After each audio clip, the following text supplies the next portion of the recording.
बच्चों, कैसे हो? चलिए ठीक है, आज हम बेसिक से ग्रामर पढ़ते हैं क्योंकि हमारे बच्चे मांग कर रहे थे कि हमको फेयर बनाना है और हमको मैडम जी बेसिक से जो है ग्रामर पढ़ाइए ताकि हम अपना फेयर शुरुआत से बना सकें। तो उन्हीं बच्चों की मांग के लिए हमने बेसिक से एकदम ग्रामर की शुरुआत की है। ठीक है, चलते हैं, देखते हैं।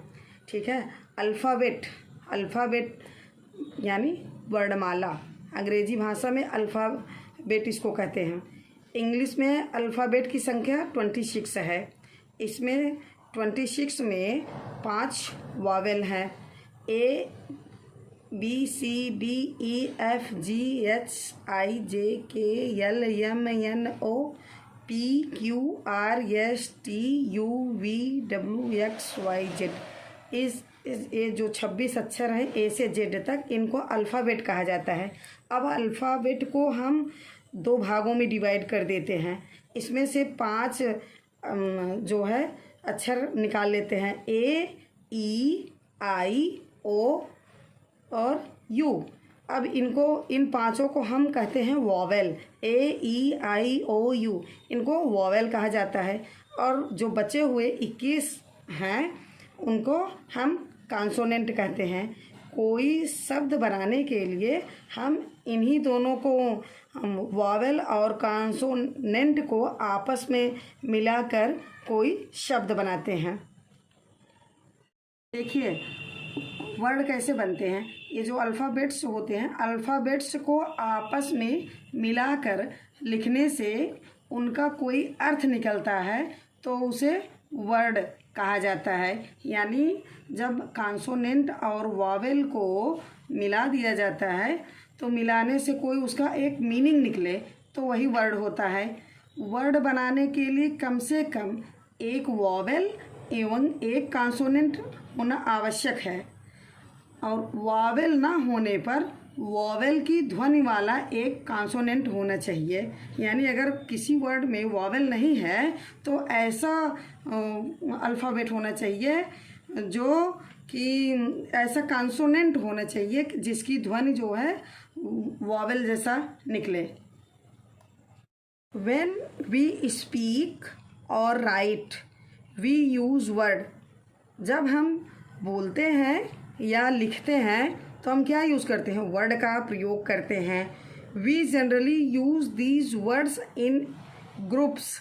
हम जो लिखने और पढ़ने में जो वर्ड यूज़ करते हैं वो सामान्यतः क्या होता है, वो वर्ड ग्रुप में होते हैं। जैसे हमने लिखा है he is going to market, ये क्या है? वर्डों का एक ग्रुप है, और इन्हीं ग्रुप से, इन वर्डों के ग्रुप से सेंटेंस बनता है। देखिए sentence, A group of words which make complete sense is called sentence. यानी शब्दों का ऐसा समूह जो एक पूर्ण अर्थ देता हो उसको हम सेंटेंस कहते हैं।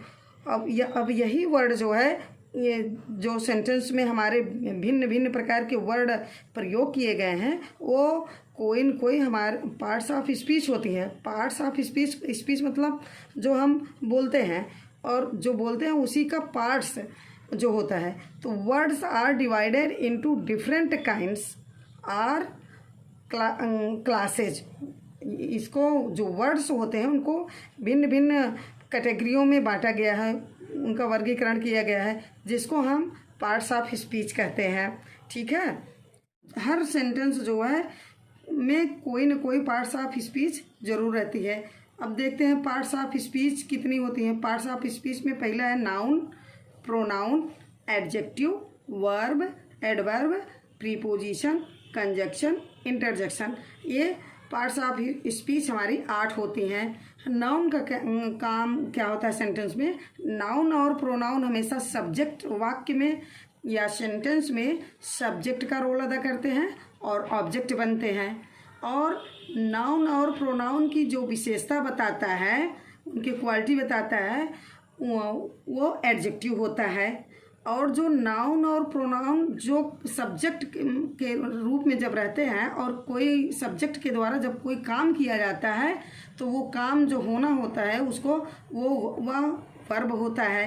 और काम, नाउन और प्रोनाउन काम किस तरीके से किए, इस उनके काम धीरे धीरे किए कि काम जल्दी जल्दी किए, उनके काम की जो विशेषता बताता है वो एडवर्ब होता है।